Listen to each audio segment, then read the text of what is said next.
안녕하세요. 주목사입니다.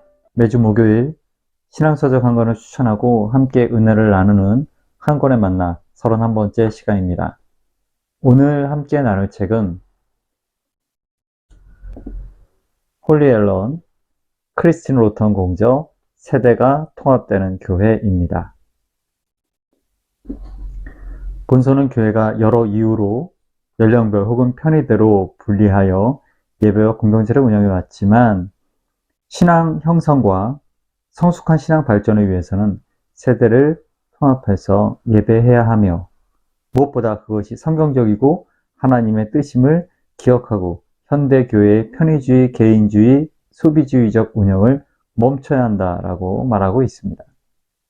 저자인 홀리 앨런은 테네시주 립스컴 대학의 기독교 사역 교수로 어린이의 영성과 세대 간 문제에 대해 오랫동안 연구해왔고 어린이의 영성 가꾸기 등 전문 서적을 저술했습니다.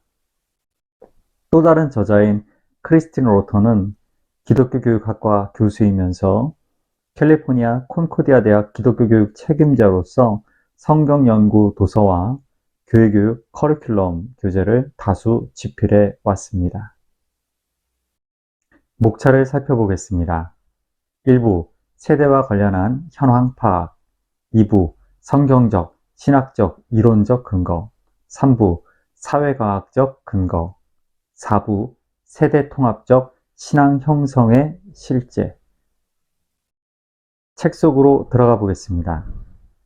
제임스 화이트는 세대 통합적 종교 경험을 특정 종교 집단에서 둘 이상의 다른 연령 집단이 공통된 경험과 공동학습, 상호 나눔과 기부 행사로 함께 배우고 성장하며 믿음으로 살아가는 것이라고 정의한다. 앨런 하크니스는 의도적인 세대 통합 전략은 신앙 공동체가 사용하는 핵심 과정이 세대 배경을 뛰어넘어 상호 교류하도록 분위기를 조성하며 참여자 상호 간의 유대와 평등 의식이 고취되게 하는 전략이라고 말한다. 세대 통합적 시각이란 모든 세대가 다른 세대의 영성 형성에 기여할 재능이 있으며 이런 세대 간 기여로 교회 전체가 견고해짐을 인정한다는 뜻이다. 세대 통합 사역을 실천하는 신앙 공동체는 다양한 세대가 의미 있는 의사소통을 나누고 정기적으로 교제하며 함께 사역하고 예배하며 봉사할 기회를 되도록 자주 마련해 이 재능을 이용하고자 할 것이다.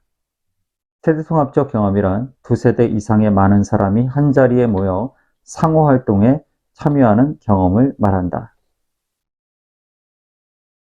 세대통합 예배에 대해 전 세대가 함께 예배하는 연합예배로 혼동하는 이들이 많은데 세대통합 예배의 영어명인 Intergenerational Worship이라는 말 속에 즉 세대 간의 상호 영향을 준다는 의미가 굉장히 중요합니다.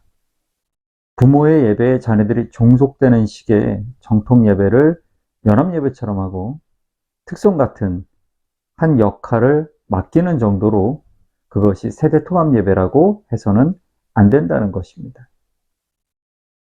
개인적으로 사람이 성숙함에 이르며 그리스도의 형상으로 빚어지는데 하나님의 성령이 가장 중요한 역할을 하신다라는 점을 주저없이 인정하지만 성령의 활동이 이루어지는 핵심 장소는 성도들의 공동체라고 생각한다. 성도들의 공동체가 성령의 사역을 대체하지는 않는다. 단지 성령이 사역하시는 통로가 되는 것이다. 이런 생각을 뒷받침해주는 말씀은 에베소서 4장 11절에서 16절 말씀입니다. 메노나이트 세계협의회 웹사이트에서는 기독교적 신앙 형성을 그리스도의 제자로 성장하며 그리스도의 형상을 더 닮아가도록 서로 도우려는 교회의 노력이라고 서술했다. 우리는 다양한 세대의 성도들이 함께하며 협력할 때 하나님의 성령이 특별하고 독특한 방법으로 가령 공동체의 예배와 가르침, 본을 보이며 멘토가 되어주는 관계로 성도들의 신앙이 형성되도록 일하신다고 믿는다. 신앙교육을 학교식 학습으로 가능하다고 믿어온 결과는 오늘날 젊은 세대가 사라진 교회의 모습을 통해서 실패했다는 것이 입증되었습니다. 저자들은 신앙이란 학습이 아니라 습득되어야 하며 특별히 공동체 속에서 모델링을 통해 형성되는 것이 성경적이다라고 강조하고 있습니다. 마크 드브리스는 20년간 청년 사역자로 섬긴 후에 10대들의 영적 성장과 성숙한 신앙을 촉진하는 청소년 사역의 목표가 실패했음을 인정하게 되었다. 이 문제에 그가 내린 진단은 전형적인 청소년 사역의 경우 10대가 성인들과 구조적으로 분리되어 그들을 성숙으로 이끌어줄 가능성이 매우 높은 사람들과 관계적으로 단절되어 있다라는 것이다.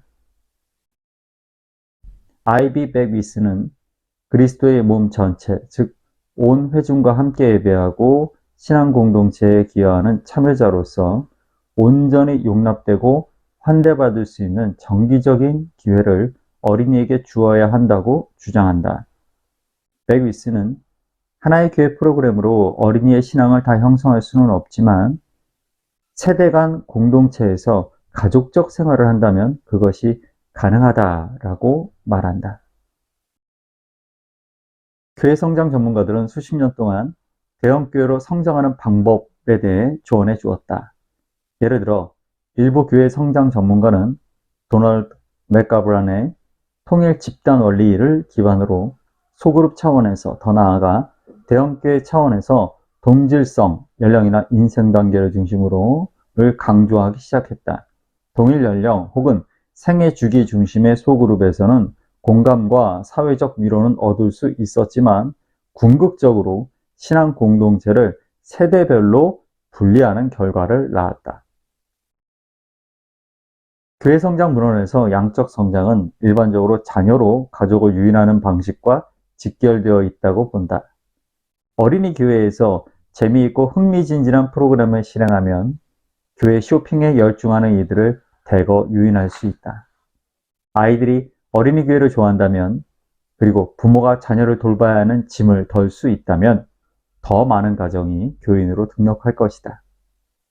이것은 평이하게 좋은 교회 성장 전략이다. 교회들이 세대 간 갈등을 겪는 정도가 증가하면서 별개의 동등한 기회를 세대별로 제공하는 것이 이 문제를 개선할 하나의 해결책처럼 보인다. 예배 전쟁과 관련해 교회들은 세대마다 별개의 예배 시간을 제공하고 각 세대가 취향에 맞게 예배 시간을 진행하도록 분위기를 조성해 줄 수 있다. 이런 해결 방식은 공동체의 필요보다는 개인의 필요를 강조하는 개인주의적 시각에서 기인한다. 또한 개인의 필요가 우선시될 때 세대 분열은 불가피하다. 우리가 강조하는 것은 예배하고 배우며 봉사하고 교제할 목적으로 온 세대가 함께 모이는 기회를 정기적으로 빈번하게 가질 때 분명한 영적 혜택과 축복을 경험할 수 있다는 것이다. 크리스틴이 연구 면담을 진행하면서 세대통합적 신앙 형성을 유효한 교회 사용 모델로 믿는 이유가 무엇인지 물었을 때 면담자들이 가장 많이 한 대답은 성경적이기 때문이라는 것이었다. 세대통합적 신앙 형성은 온 교회가 하나님께 받은 개인의 은사로 혜택을 얻을 수 있고 신자들이 그리스도의 몸과 온전한 신앙 가족을 이루며 살아가도록 도와준다.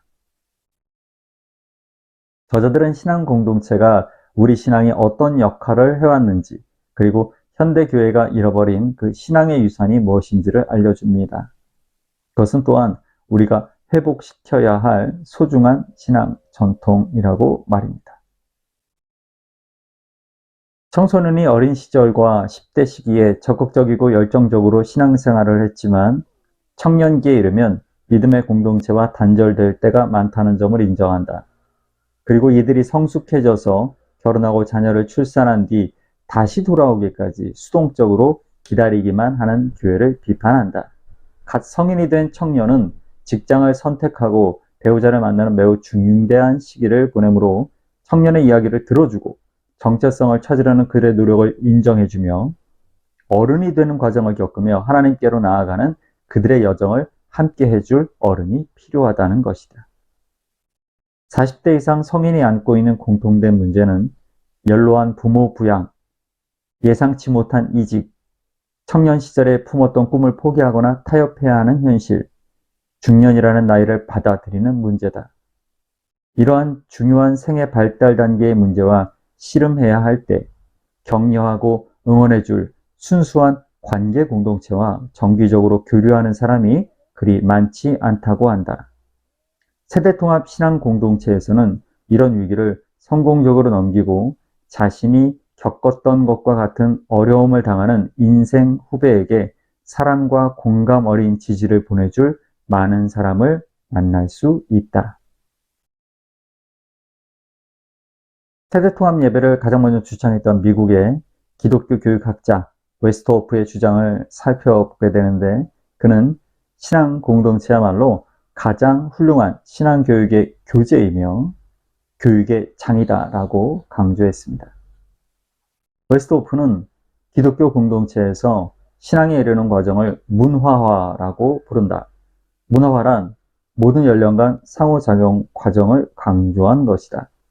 사람들이 자기 생각과 삶의 방식을 전달하고 습득하며 유지하거나 바꾸고자 행동하는 쌍방향적 경험과 환경에 초점을 맞춘다.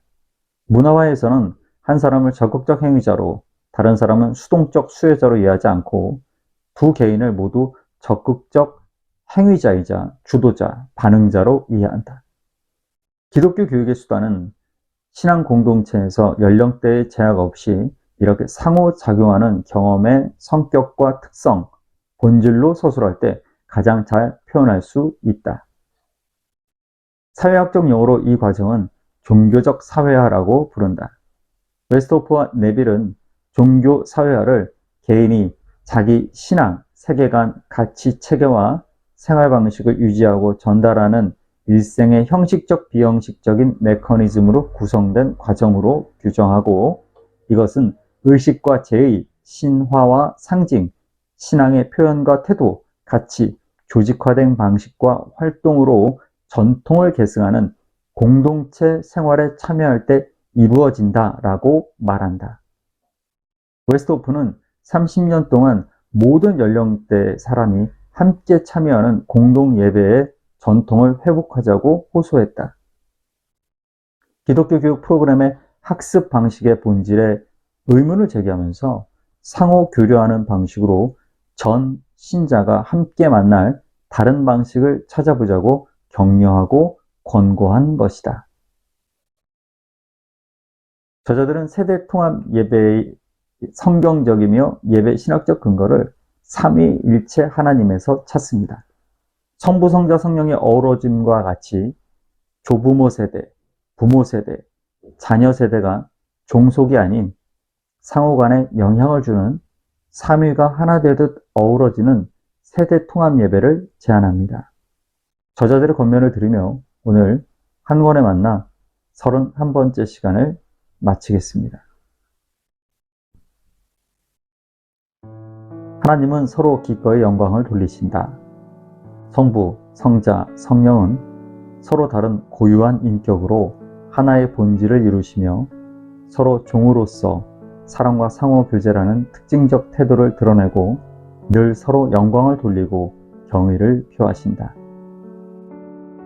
이런 삼위의 관계는 사랑과 서로 하나됨, 존경과 경외라는 유사한 태도로 그리스도의 몸인 교회에 그대로 반영되어야 한다. 그러므로 공동체의 중요성에 대한 기본적인 신학적 근거는 하나님의 공동체적이고 관계적 특성이라는 개념을 중심으로 구축할 수 있다. 하나님이 백성을 자기 형상으로, 즉 코이노니아, 가족됨을 위해 창조하셨다는 것이다. 그들은 서로 하나라는 깊은 소속감을 품고 관계를 영위하며 살도록 지어졌다. 평안한 저녁 되시고요. 교회에서 뵙겠습니다. 감사합니다.